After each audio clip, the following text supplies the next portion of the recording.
I remember, I remember my daughter, they always had to do a project at the Catholic school, and she's one of these that, oh Dad, I can't, I don't know what to do. And I says, why don't we do a story on downtown Princeton? I said, she was probably 7th grade, 6th grade, whatever. So she's going, okay. So I get her in the car, and we started out by the library, the old where the old library was. You know? And we started going, and I started telling her about just that block. Then we moved down to the next block and told her about the next block, everything. That was the shoemaker, and that was the barber shop, and before you knew it, she was really interested in it. That was good. We had fun.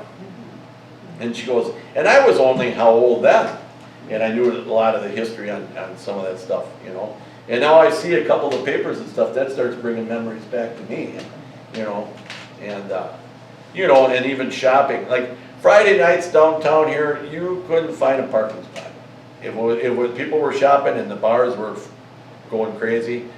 I remember at the store too, when Cattle Fair was going on the first Wednesday of the month. Like my grandma, they got their checks on the 3rd, and my grandma would have to be down to the bank on the 3rd before noon because she paid all her bills. We have to pay them all up, you know, and I don't think it's that way now, but I mean, she was, you know, that was always, and I could look on my sales chart for the month, and I could pick you out what days I could pick you out what day was Wednesday, which Wednesday was Cattle Fair. That's how much busier it was. And you know, people would come in. It was just a tradition. And then I think a lot of them would eat, and a lot of them, well, they had it up there for at Western House for a reason. So they could wet their whistle a little bit after, you know, and then you see pictures of it back in the olden days when they brought their horses and they had all the pictures are just, they're out, like at McCann has some of those pictures up there, you know. Yeah. We're going to have a few of those in the photo exhibit. The more I see of it, the more I think I kind of want to live, well now after what we're going through now, I mean, the more I want to live, it seemed calmer and just, and I'm sure there's a lot of issues, but you know. Horse poop. Yeah. So, yes, Dick. I was a teenager when I came to town, right next to the print shop in the bowling alley. Yeah. Can you speak a little bit about your dad's sense of humor? Yeah. Well, he didn't have much of a sense of humor for us guys too much. I think he, yeah, he did. I really can't remember real details, but that's the image I have of him as a sense of humor. Yeah, he did. Well, those guys they would go down by Keen's down there, and I would listen to them, and it was just like, they were hilarious, you know. I think he kind of played me a little bit as a teenager. You know? Yeah. He'd have a dry sense of humor. He wouldn't be laughing. And, sense of humor. He was just kind of the sense of humor he'd have out of nowhere. It would come out of nowhere. Boy. With us guys, we had three boys and 2 girls, and like I said, we were all within like 7.5 years, and he was a man of few words for us, and I double-crossed him maybe twice in my lifetime, and I never did it again. When he said, you know, and he always said, you guys, you can walk here, you don't need a ride all the time and stuff, but then all of a sudden he'd say, hey Paul, I'll take you to school, and I'm going like, and we lived, you know, down by Little Mark, down by the Jillian Slugs, down that way. That mile in the car, I'm just sitting there going, oh boy, I would just be sweating because I must have did something wrong, or I'm going to get it, you know. But you know, he used that kind of treatment, and then that was punishment enough. Just when I got out of the car, it was, I almost said, I just had to go, oh, okay, here we go. You know, that's kind of the way it was. He was in Keen's one time, and he was just sitting there, and he always, that's when he could smoke, obviously, and he's smoking his pipe, had his hat on, and a couple of girls came up and said, hey, you want to shoot us in a game of pool? And he goes, you don't want to shoot me in a game of pool. He says, I was born on a pool table, he says. And these girls just, what are you gonna say, you know? And I know, working with him, I'm sure, I just knew, you know, Lee Williams, who passed away, his dad, and him, Cheesy, they were friends. Them two would sit at the table, they would be laughing and well, kind of just like we did in our, you know, you get your card game together and you're talking about some of the stuff for how many times, you know. I mean, that's kind of the, you know, like I said, he's smoking his pipe and he'd just be like, you know, my grandpa was exactly the same way. My grandpa would sit and, you know, the Catholics, you know, I have two uncles that were priests. A lot of you knew Padre, and I had another uncle who passed away way too early. He was just the opposite. He was very quiet. And a couple of you probably remember Uncle Bob, my Uncle Bob. And you get them together. I mean, and they go into their Packer game every year. They went to their ball games every year. They bowled and all that, you know. But yeah, so you know, Sunday afternoon at the Schlaefers when we were kids, that's when everybody went over. And they're all in the room, in the big living room, and they're all, you know what they're talking about on a Sunday. You know, they're talking about religion, and they're talking about, you know, this and that and whatever, you know. And they said my grandpa couldn't hear. They said my grandpa just said, he had his hearing speaker there and all that stuff. He could hear all that. But you know what, he's probably sitting there going, attaboy, attaboy.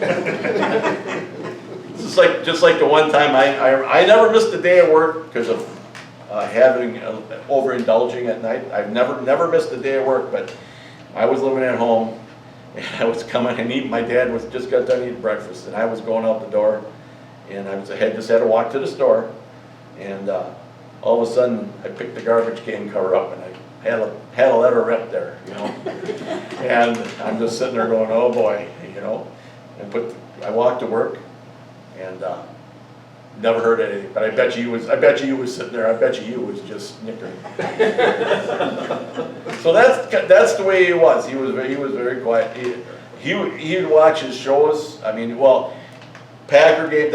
We're big sports. When I retired, I bet you last year, even when I was laid up, I watched 250 baseball games. You know, and you know, I said, you know, cable costs money and all that stuff. But you know what? I said, now you go to a game, it costs so much to go, but you can get cable probably for the whole year what you pay for going to 2 ball games if you let her run, you know.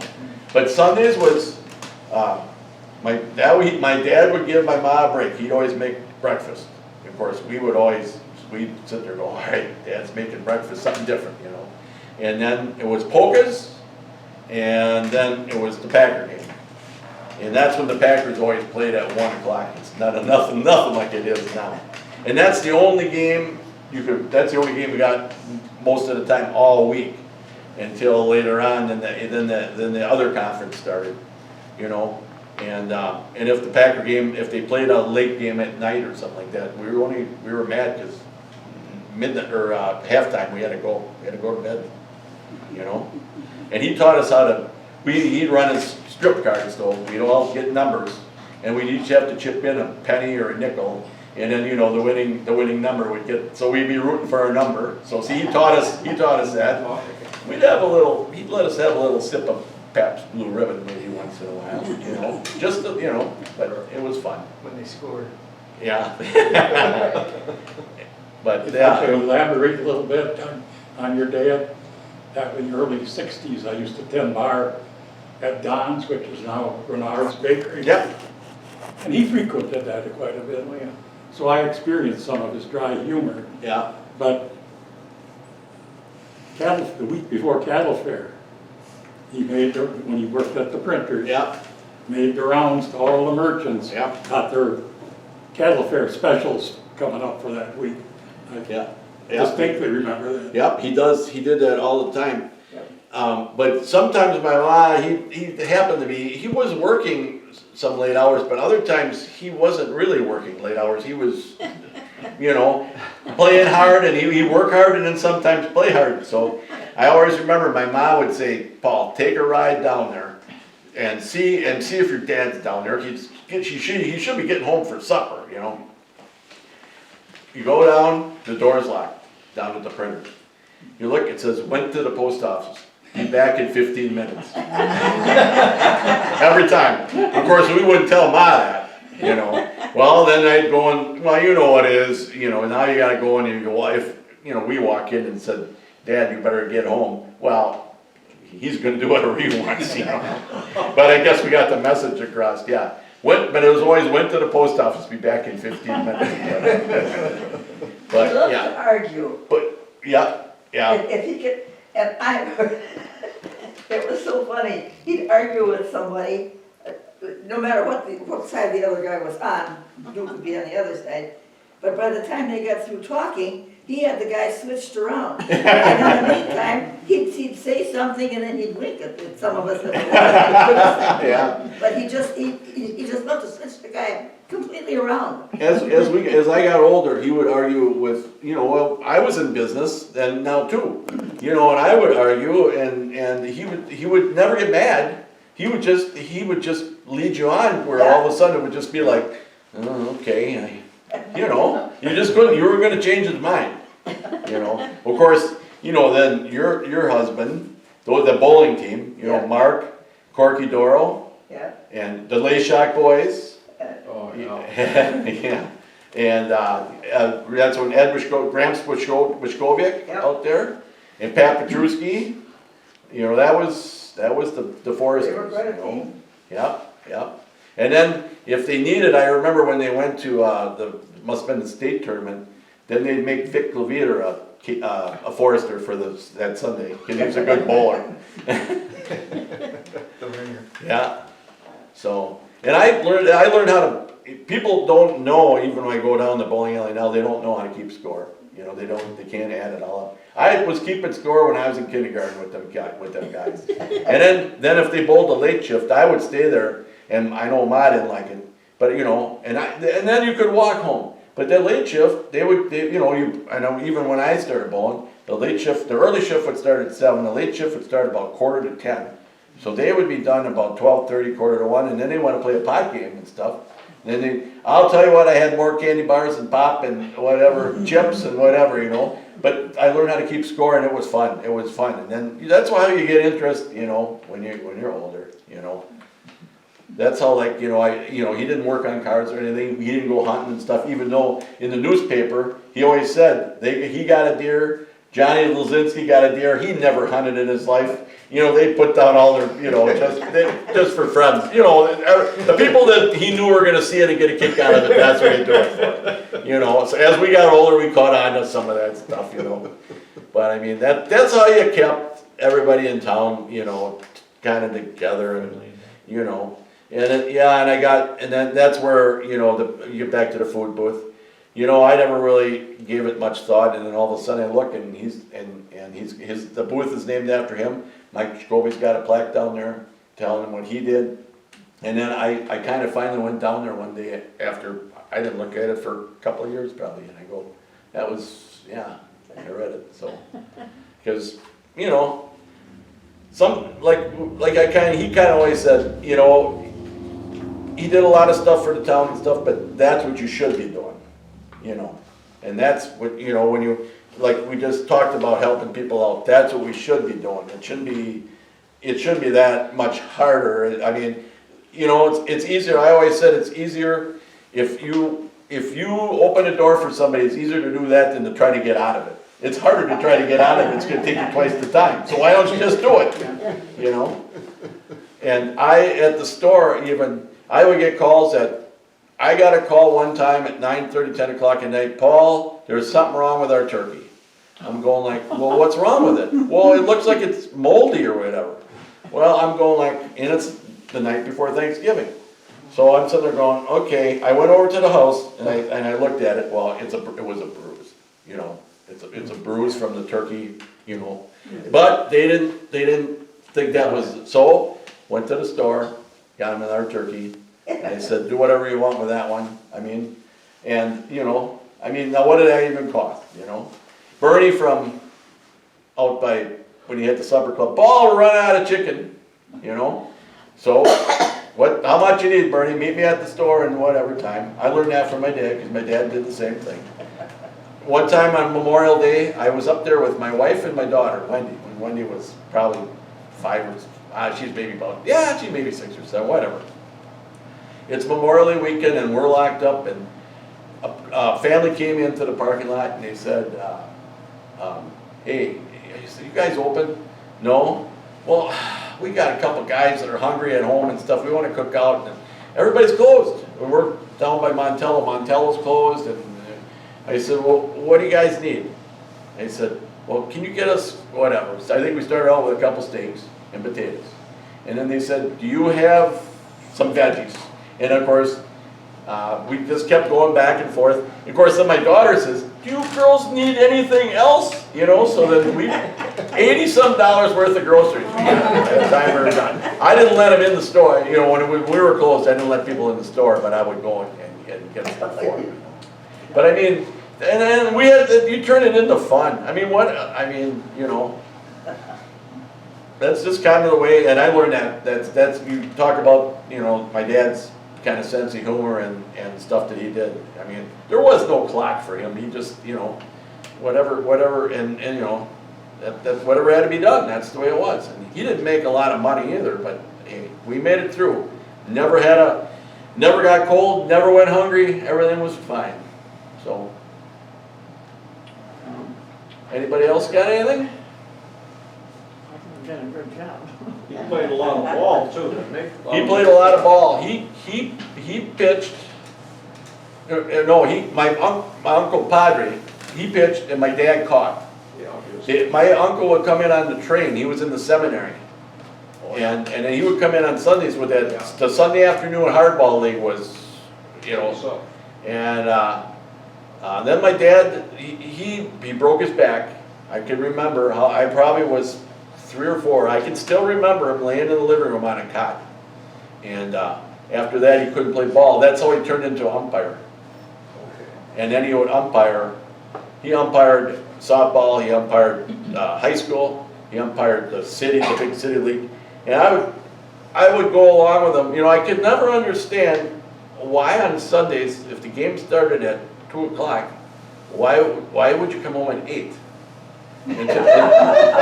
Or 9, until then I went along, and then I found out what went on. Oh, I remember one time in Red Grand, it was a close game, and I would sit, because I like watching ball and stuff. It was a close game. Guy had 2 strikes on him, and pitch went down, and he called it strike 3. And I remember the players, they went crazy. They thought, no way, because he didn't swing at it. And I'm sitting there going, you know, that's kind of hard to take. You know, your dad's getting, you know, you learn, but you learn that too. So he came up and we were walking out and he said, because I thought it was a ball myself, you know. Oh. And he came up and he says, Paul, did you think that was a strike? I go, yeah. I thought it was. And then after the game, you know how it goes. Everybody's talking, and that's when they had the old bottle openers, and they had the Paps flying. And last guy that made it out had to buy a case of beer. Yeah. But yeah, my dad and I guess that one day there was a story about them before the game. Him and Padre took Johnson around the bases, and I don't know if they maybe hit Jimmy's snack bar over there in Montello before that or something, you know, they were, you know, there was some shenanigans going on with those guys, you know. But yeah, all fun, all memories, you know, and, you know, he's been gone 30, he died at 59, 86, he died in 86, 37 years, yeah, just this last week, yeah. And my mom's still going, and she's in Maple Crest in Ripon, and she's got tough walking, but she's going to be 93 next month. So the other day, I know she's feeling good when she's watching me watering the plants and doing this, and I'm not doing it right, so. So I knew that, when I left her, I go, she's doing fine. Then she has her days, you know, when you get that age, I mean, that's kind, we all, you know, that's just the way it goes, and I listen for the first 15 minutes, then we talk about stuff and everything, so, you know. And now, Mary Jesky went over there now, so, she's right across the hall. Oh, So my mom called last week. My mom hardly ever calls me unless it's something not too good, you know. And I'm looking, and I just got home from delivering mails, and I'm going like, oh boy. She says, you never guess who moved in over here. Well, I knew, you know. And so she had to tell me. She was so excited, you know. Dolores Novak's there too. So they're all down in the same spot. Dolores is quite a Dolores, I like her. So, Well, I would say that your dad definitely left a legacy in this town. And the biggest legacy he left for this town is people. And I really appreciate you coming here, I knew I'd have it. sharing your stories with Yeah. the Historical Society, all the stuff you did. I think my kids thought your name was Sherm when we were little. They were always there. There were so many of them. My boss was an absentee owner. He was, when I started, after I was there for so long, I bet you the last 10 years, he was probably in that store 50 hours a year. And, He was playing golf. yeah, yeah. But he let me run the show, and, you know, how many people work for the same guy 45 years, you know? And there was a lot of stuff going on, but, you know, good, and there were some, you know, we all have our tough moments, or some, you know, shaky, or whatever you want to say, but that's all part of business, you know? I mean, I always said, you know, you make a mistake, and you, in the long run, you end up making money, because you'll never make that mistake again, and you'll tell the other people, don't do it this way, because this is what happened to me, you That's a know? good perspective. You know, and you know, in the grocery store, that bottom line is pretty thin, you know? So, yeah, so we'll just keep going. All right. Well, should we thank Paul?